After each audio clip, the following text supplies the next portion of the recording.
So we're starting a new series tonight on prayer, praying with Paul. So we're going to be working through the different prayers of the Apostle Paul in the epistles. So that's the extent of the lines of our study. There are other apostles who write prayers, Peter and John. Those would be at another time. We might look at those. We're just focusing in on Paul's epistles, and we're going to work through them canonically. That means we're going to start tonight in Romans chapter 1, the first Pauline letter canonically, not necessarily the first one he wrote, but the first one in our New Testament, the book of Romans. So we'll see how long this goes, and this is actually interesting because this could provoke a study. You could take this subtitle on this slide, Worship, Prayer, Praying with Paul. You could say praying with Jesus, and you could look through Jesus' prayers, work through those. You could say praying with the prophets, and you could work through Isaiah, Jeremiah, and some of those in the prayers, praying with the Psalms, praying in the Pentateuch. Basically, what you find when you read the Bible is that it is filled with written prayers. That in every genre of biblical literature, there's not just a call to pray or encouragements regarding prayer. There are actually prayers recorded. Some of them very short, some of them quite long. And that is true of the apostles' prayers through the epistles as well. Some of them are short, some of them are long. We won't necessarily do one a Wednesday because the short ones will probably combine together. But note that as we go through this, some of the things might become a bit repetitive. We'll do everything we can to not be frustratingly repetitive, recognizing that there's a reason why there are repeated ideas in prayer, and that is predominantly because these are significant ideas, significant concepts for the Christian, and repeating them and seeing their repetitiveness is actually helpful in us even prioritizing, understanding like how and what we ought to do in prayer, and what maybe takes priorities in our prayers as well. So the structure is really not very set for neither Pastor Caleb nor I, depending on who's doing it. It'll fluctuate. What we do will be different each time. Maybe not each time, but from time to time. Some of the times we'll do a lot of instruction. Some of the times a little bit of instruction from the Word, and then we'll do some praying together. Trying every time to do some praying together or some form of praying during the service. But it's not going to be the same thing every week. It'll be some different things. So in the book of Romans, we have in this, of course, first and famous of the Pauline epistles, we have the first 7 verses, Paul addressing who he's writing to, and it's a fantastic address. It's unlike his other epistolary addresses where we have him saying, hey, Paul the apostle, greetings. This one, he actually explains the fullness of the gospel in his greeting. And we're not going to go into that. We're going to jump straight into his prayer in verse 8. The prayer goes down from verse 8 to verse 12. But we are going to consider down through verse 17. Not in an entirety of exposition, not looking at everything, but just so that we can get a good understanding of the context. And there are 3 things I want us to do when we're working through these prayers, at least tonight. We'll start with this. First, we want to work together to determine the meaning of the text. And I'm hoping tonight that we can kind of cook a little bit together and do some work with the text, interaction for you to say, like, help us see some things in the text together and understand what Paul means, what the scripture means. The second thing you're trying to understand whenever you're studying the Bible is intent. Now, meaning is, okay, this is what he means. What does the Spirit of God, along with the human author, intend for us to get from it? What does he intend? And usually when we're thinking of the intent, we're actually talking about one main idea. So one thing that encapsulates the whole of the text. So this is different than applications. We could take all sorts of applications from things. Intent is, so and the idea is that intent is if the Apostle Paul were sitting here today and he said, okay, Paul, I'm going to summarize what you said in one sentence. And you said it in one sentence, and he would go, exactly. That's the idea of intent, trying to sum it all up in one idea. And then finally would be, we're going to look at applications. And applications in this study is going to be directly related to prayer. So there are other applications we'll be able to make from many applications. Sometimes there are dozens and dozens of applications in any text of Scripture. But we are focusing on ones as it relate to how we ought to or how we can be encouraged to or learn how to pray better. And there can be many applications, and we want interaction for that as well. So that's what we're trying to do in the text of Scripture. Let me read it, and then we're going to work, first of all, on meaning. Verse 8 of Romans chapter 1. First, I thank my God through Jesus Christ for you all, that your faith is spoken of throughout the whole world.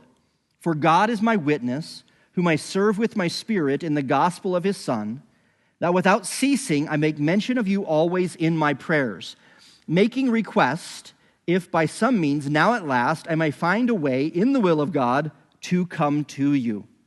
For I long to see you, that I may impart to you some spiritual gift, so that you may be established. That is, that I may be encouraged together with you by the mutual faith both of you and me.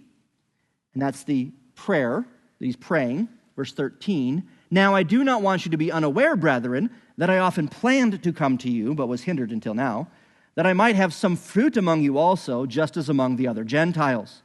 I am a debtor both to the Greeks and to barbarians, both to the wise and to unwise. So as much as is in me, I am ready to preach the gospel to you who are in Rome also.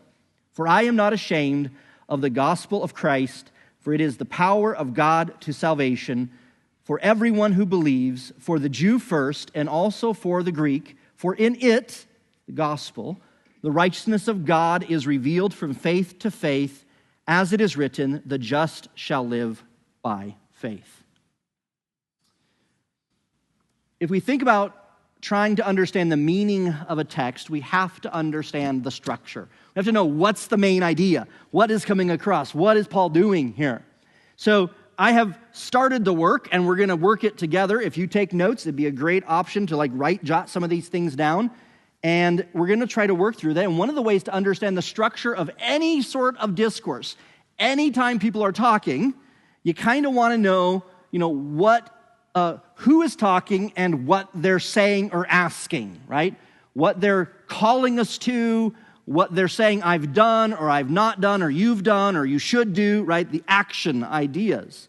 So when you look at this, the first thing, it is kind of cool when he says first, right? So first of all, well, thanks for giving us an order here. We have a verb. What's the first verb that you see here in the text? Somebody just shout it out. I thank my God through Jesus Christ. So Paul's prayer opens with him saying, I am thanking God for who? You all, or y'all, if you're from the South. And that, of course, is the title of the book, right? The church in Rome. So I thank God through Jesus Christ for you all.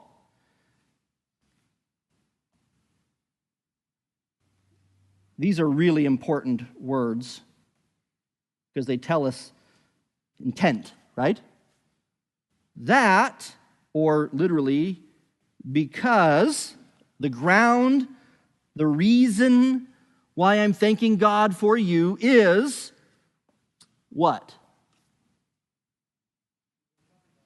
Okay, people are talking about them, particularly, what are people talking about regarding the Roman church? They are a people of faith. That your faith is spoken of throughout the whole world. Now, we could go on and talk about this. We won't do that. Part of the reason why it's throughout the whole world, when Paul uses the word world, particularly in Romans, he uses the word world a lot. And what he is referring to is he's referring to culture. So the culture is talking about you. Rome is, of course, the center of political and the Hellenized world in that day. And so there's the center city, the capital city, and the church in the capital city, and all other churches. They hear of there are faithful people, that people in Rome have faith in Jesus Christ. So he thanks, so we're assuming that's what the faith is in, right? They have faith in Jesus Christ. So this is the first element in Paul's prayer, right? He's giving God thanks for the faithful people in Rome. When I'm using the word faithful, I'm using it in the idea of they're faith-filled, like that they have faith. So the faithful people in Rome, he gives thanks for that.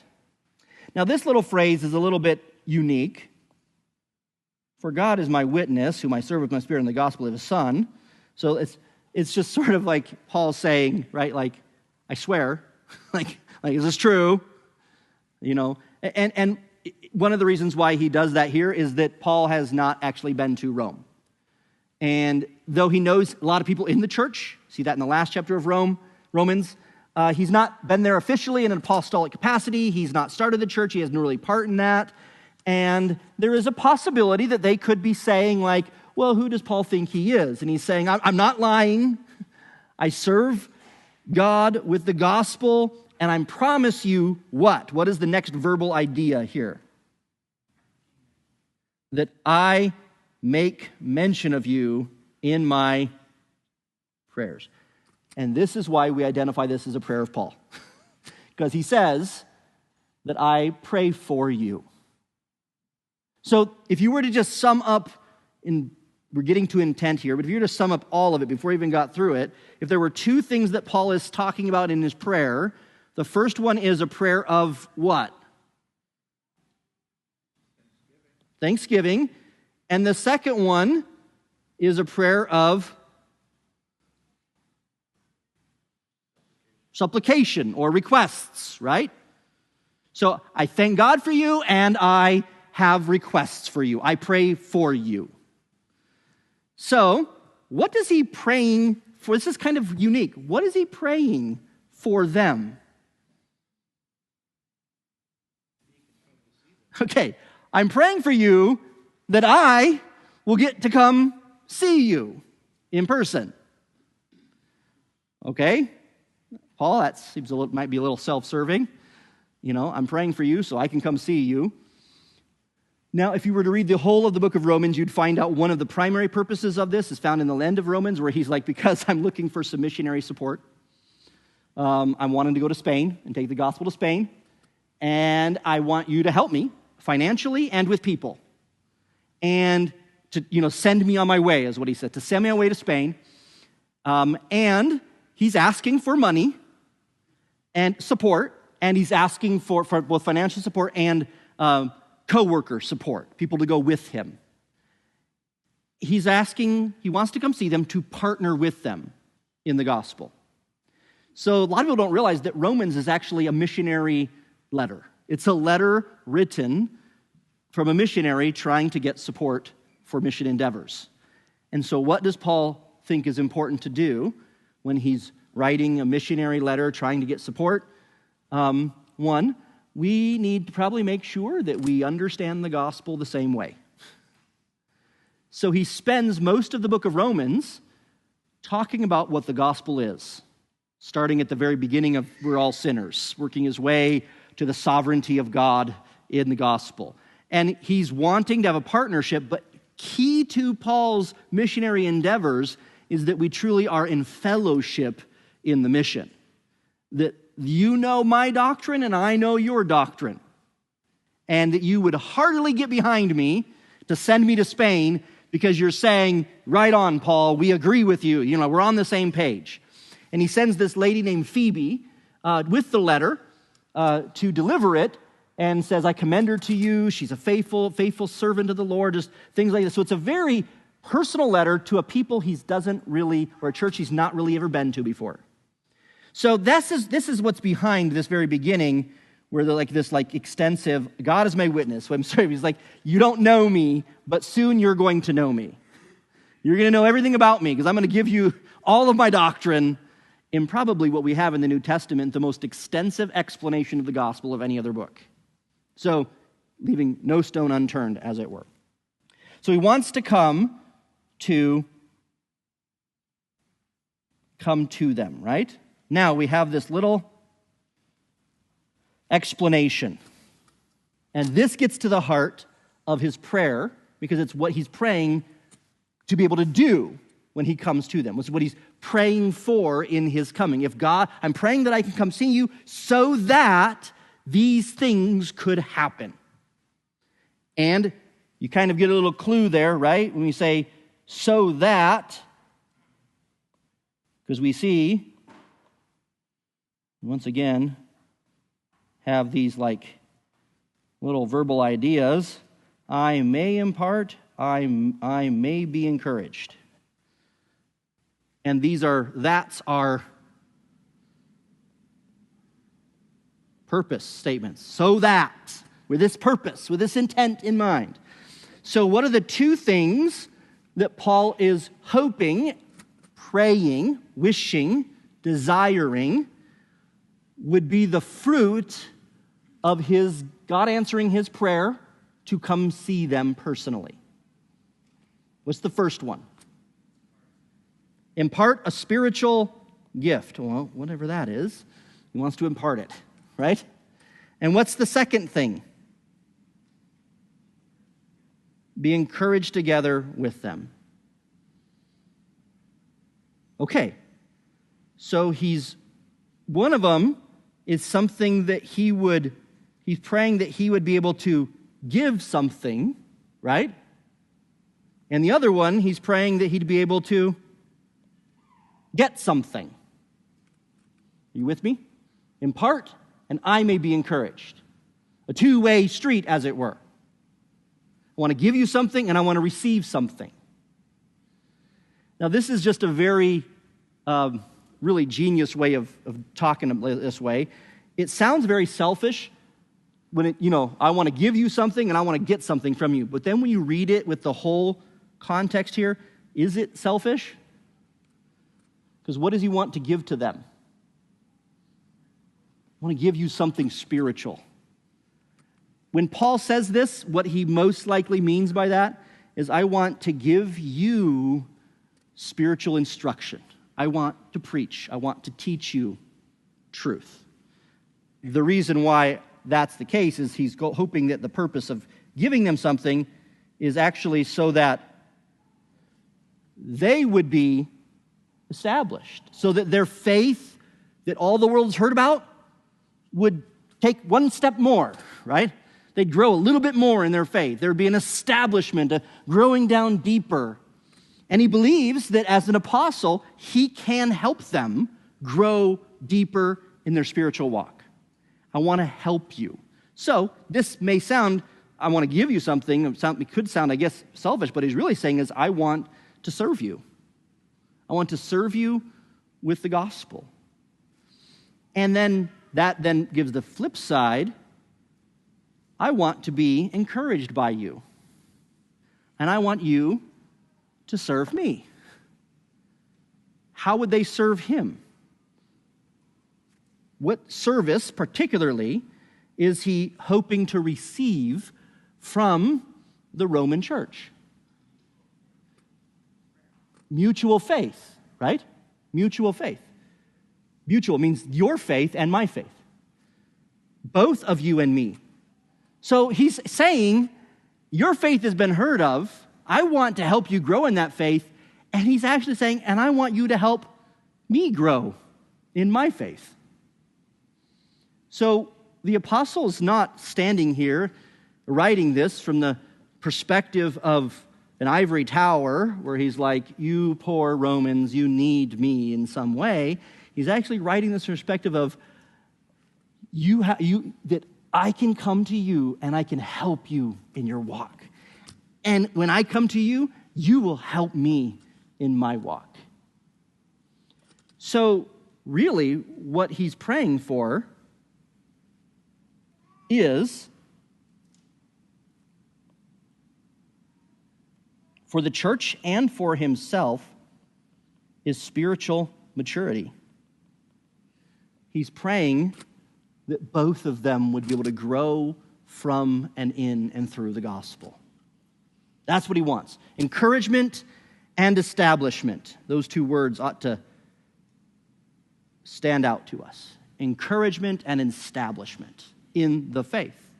In faith.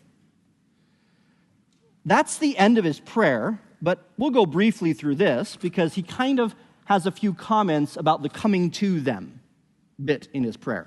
So that's why I want to include this, because he said, I want to come to you, and then he kind of has a little side note about the coming to you part.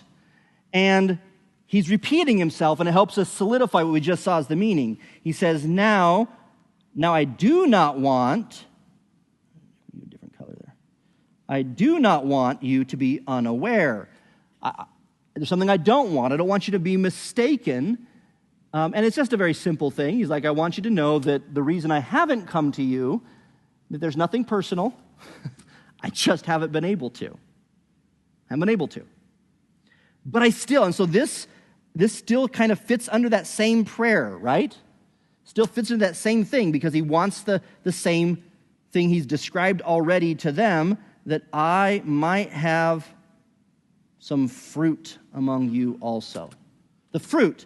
What fruit is he talking about? Well, the encouragement to them and to himself. The spiritual maturity. I want to come and enjoy what you are doing in the gospel, and I want you to be able to receive what I am doing with the gospel. I want us to be mutually encouraged and built up in the faith, in the gospel, and that is the fruit I'm talking about. And as anybody that knows Paul by this time, he's gone to a lot of other churches, he's been in a lot of places, and this has been the experience, but he just hasn't made it to Rome yet. So this is the you also and other Gentiles, and then he has this little thing there when he's talking about Gentiles. He's like, I really don't care if you're a Greek or a barbarian, if you're a wise or unwise, and we won't get into it. These are categories that Gentiles, Hellenized world might describe different sorts of classes of people. And what he is saying is, I don't care who you are or where you come from or anything like that. I don't care about the stigma of me, a Jew, going and ministering with you Gentiles, even those whom they call barbarians and unwise. And I don't care about any of that. What I care about is one thing. I care about the gospel. And I care about you and the gospel. I'm ready. I'm eager. I'm chomping at the bit to preach the gospel everywhere. And if I can just be a bit selfish for a moment, I haven't got a chance to preach the gospel in Rome yet. And I've been dying to get to Rome for some time now. So this is a bit of a kind introduction as well, where he is trying to say, I think, humanly, my arrival should not be received as if, stop the presses, the apostle has finally arrived. Let me show you how it's really done. Let me correct all your problems and your faults. He's saying, I don't have that attitude at all. I don't want my arrival to be met with suspicion. Because I'm being honest. God is my witness. I've been praying to come to you for some time because I want to be encouraged by your faith, and I want to help establish you in that faith even more and more. I'm ready to preach the gospel to you in Rome. The last little bit is a little takeoff on that whole I'm ready to preach the gospel to you in Rome. I'm not ashamed of the gospel of Christ. Paul the apostle uses the word ashamed more than any other biblical writer. And he often uses it of himself as an example. And part of the reason for this is that it was easy, just like today, there were many people in Paul's day, most people, pagans as well as Jews, who viewed external suffering as evidence of God or the God's disfavor. And a lot of people today do the same thing, especially in the culture in which we live. And what's interesting is Paul is repeatedly saying in the epistles, I don't care what they think of me.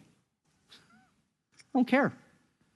So, and even Corinthians says they view us as the offscouring of the world, the scum of the earth, the little bits in the pans that nobody can get clean. That's the way they view us, least of all. And he repeatedly reminds the Christians with this simple idea of who cares? Because we have the gospel. We have the righteousness of Jesus Christ. We have the promise of eternal life. What's a little suffering when heaven is in view? That's the Apostle Paul's testimony. So he says, I am not ashamed of the gospel of Christ. Why? Because there is something about the gospel that those who are ashamed don't understand. That it's powerful. That it's the power of God. It's not just powerful to not to an earthly event. Not powerful to make one rich or to give one prestige, but it is powerful to save. It is powerful to save the soul to everyone, and he explains what he means by everyone here, to everyone who believes, Jew or Greek, Hellenized or Judean. Now he's going to go on, and this is going to set up the whole of the gospel, the whole of the book of Romans. For in it, in the gospel, the righteousness of God is revealed from faith to faith, increasing faith, from beginning of faith to the end of the faith, and everything in between, from believing in the beginning to believing in the end. The righteousness of God is the centerpiece of the gospel. That's what he's saying here. And then he quotes Habakkuk, the just or the justified will live by faith. The righteous live by faith. So these two words sort of encapsulate Romans. To the Jew first and also the Gentiles, righteousness by faith. And then that's going to launch him into the rest of the letter. So that's kind of a transition there. But that's the meaning. So the meaning is Paul's praying, he's thanking God for them, and what is he thanking God for? He's thanking for their faith, that it's evident. And what's he praying for? What's his desire? I want to come see you because I want to help build your faith and I want you to encourage me in my faith. That's the heart of his prayer. That's the meaning.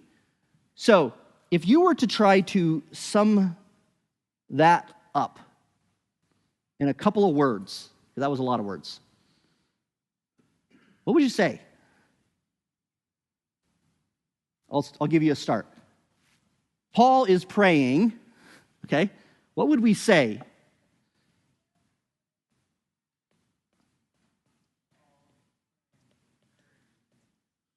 Okay, good. Paul is praying for encouragement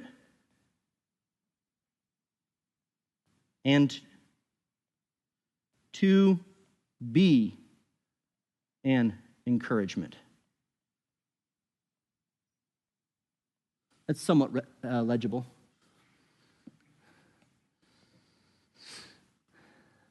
I like that. That's very good. Anybody else have any other?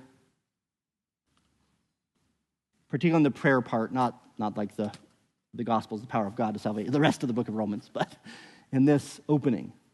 Anybody else have any ways you might sum this up in just a couple of words? It's always helpful to know if you understand something, if you can say it in a few words. Then I'm like, okay, I think I got it. If I can say it in my own words.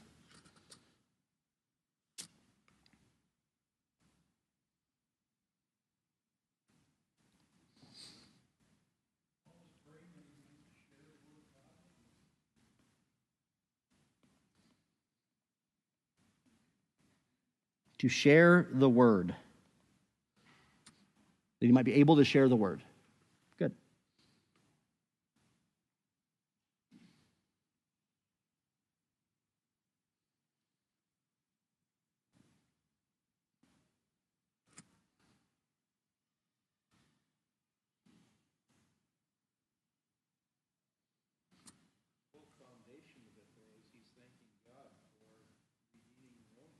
Okay, that's the first half of the prayer. That was more than a couple words, though, Don. That's okay. Thanking God for salvation. right, of the Romans.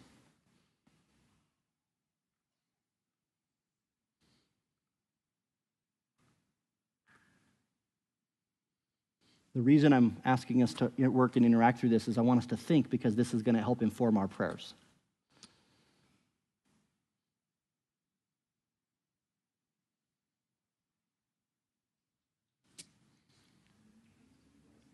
He wants to bless them.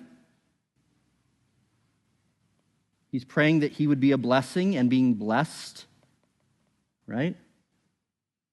There is, I think, a word that we probably need to put somewhere in here, though, that we haven't yet, to get it the fullness of the idea.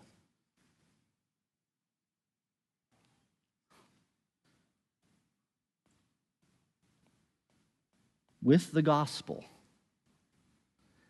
the gift, like, just read the book of Romans. What spiritual gift is Paul going to impart to them? It's the explanation of the gospel, right? What is the faith at the very beginning? What is about their faith that he's thankful for? Their faith, which is a mutual faith, right? Mutual faith down here, their faith. And what is Paul's faith? Paul's faith is Jesus Christ, right? Alone. And your faith, that's my faith, your faith has been spoken of, and then I'm going to be encouraged by our mutual faith. So even though it's not explicitly stated, it's woven through here, the gospel, and then he says it toward the end, for the gospel, I'm not ashamed of it, I'm ready to preach it to you, and all this, and the gospel of Jesus Christ, because this is Jesus is the object and the cause and the end of our faith, of the mutual faith. So the encouragement is an encouragement in and by the gospel. So in other words, and I'm saying this because I think it's important we understand this first prayer of Paul in Romans is not him saying, I'm praying you to be encouraged by all your illnesses being relieved. And I want to be encouraged by you because I get out of prison and hopefully I'll not have all the problems. That's not the source or the heart of what he's praying for, either for them or for himself when he speaks of the mutual faith and the encouragement and establishment. He's talking about an establishment. He wants their establishment in faith in the gospel. And he wants encouragement by experiencing the fruit of their faith in the gospel of Jesus Christ. And this is the heartbeat of it. So it is a spiritual prayer, right? It is a prayer for spiritual blessing, for gospel blessing, for gospel encouragement, for gospel establishment, to share the gospel in the word, the salvation that comes from the gospel. It is gospel-centered and gospel-heavy. Okay, those are all good ideas. So what applications do we make for prayer for us? So this is the bridge. So let's not talk about Paul or the Romans. Let's talk about Grace Baptist Church. What are the implications for us? Okay, that is true. Preach the gospel. But our applications I'm wanting us to be, are directed toward prayer. So not something we do, but how should we pray? Okay? There is a togetherness there. So there definitely is a mutual edification. So I wrote this down, I think is the similar idea of what you're saying. Yeah, unity. Yeah. Prayer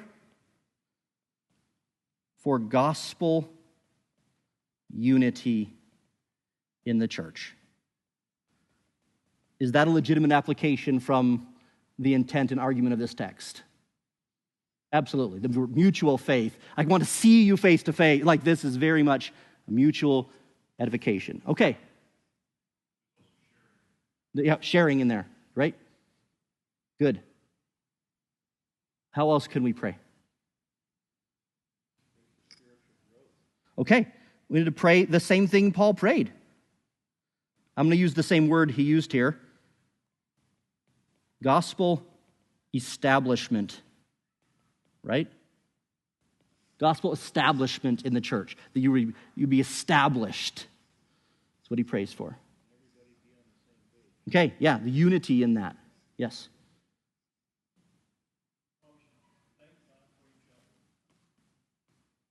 Particularly for what in each other? Or the faith in our church family. Thank God that you have a faithful church family. We believe the gospel.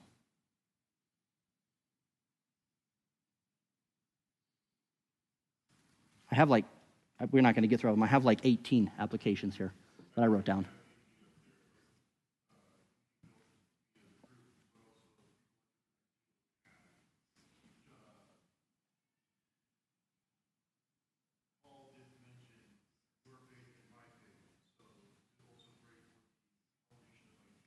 Okay. Yeah. Yeah. I think you could interpret or understand what you're saying and what he's saying. I think an implication there of even singularity. Like that we set aside these other things for the sake of the unity in the gospel, and the main thing, we're praying for that. Yeah, Dustin?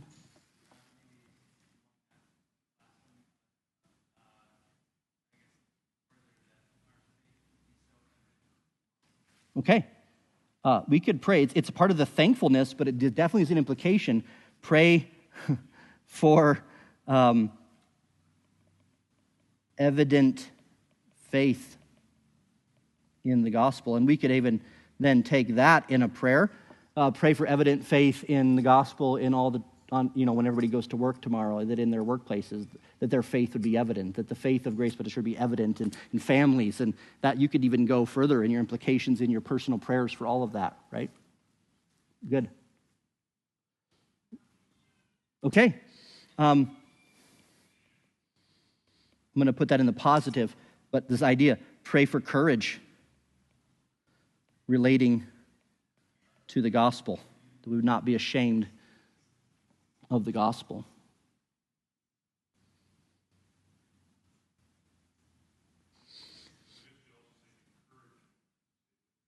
Yeah, okay.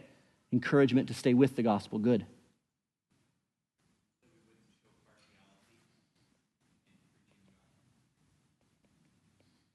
Yeah. So where do we see that in the text? Okay. The whole thing drips with I'm coming to you also. I want to hear your faith also. Romans also. I'm obligated to all barbarians, Greeks. It doesn't matter. He really emphasizes that, and sort of the undercurrent here is that the gospel is for all, and so we're praying that the gospel would go to all.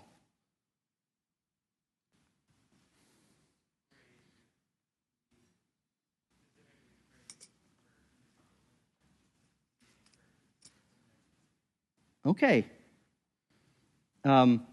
Particularly this prayer. Sorry, say that again? Praying through the church directory, praying for one another. I mean, Paul is praying for a church he hasn't met, hasn't been to. How much more incumbent on us is to pray for the people we have met, right? The church we are in. Wouldn't it be a shame for Christians to pray for all the churches and all the people in all the world and not pray for the people that they worship with every Sunday? That's a little bit off, right? So that's really important. So pray for the church, and I'm going to jump off of this in just a moment. The church gathered. Okay, this is maybe a down the road application there. But is Paul content to write letters to the church in Rome? You don't just find this in Romans, by the way.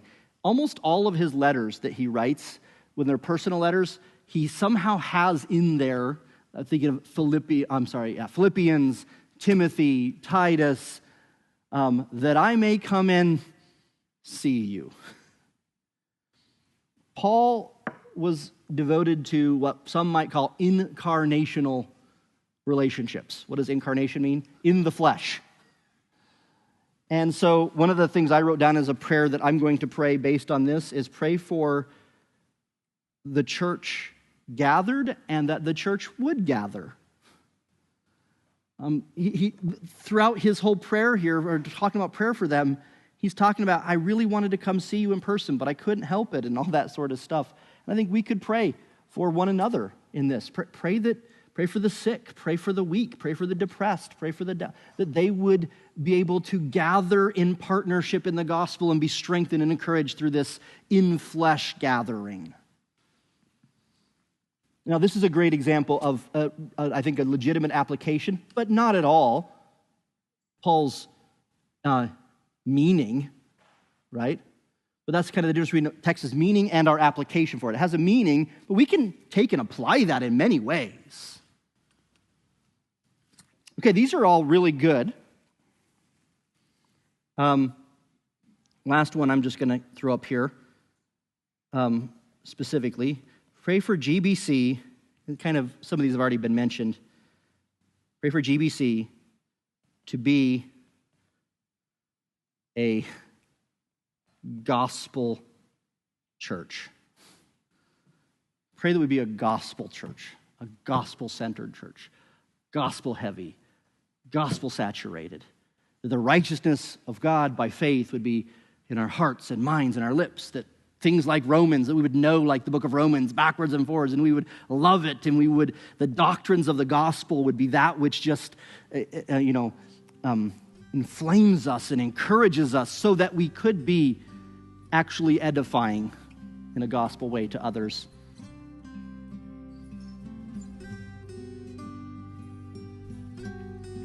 True Christians never tire of the gospel. They never tire of it. Reading it, preaching it, teaching it, hearing it taught, praying about it, thinking about it. I'm not saying we don't grow weak at times. I don't mean that. I mean, as a whole, God's people love his gospel. And so we're praying that our church would be known, not because we're trying to be known, because it's just true. We are a gospel-saturated people.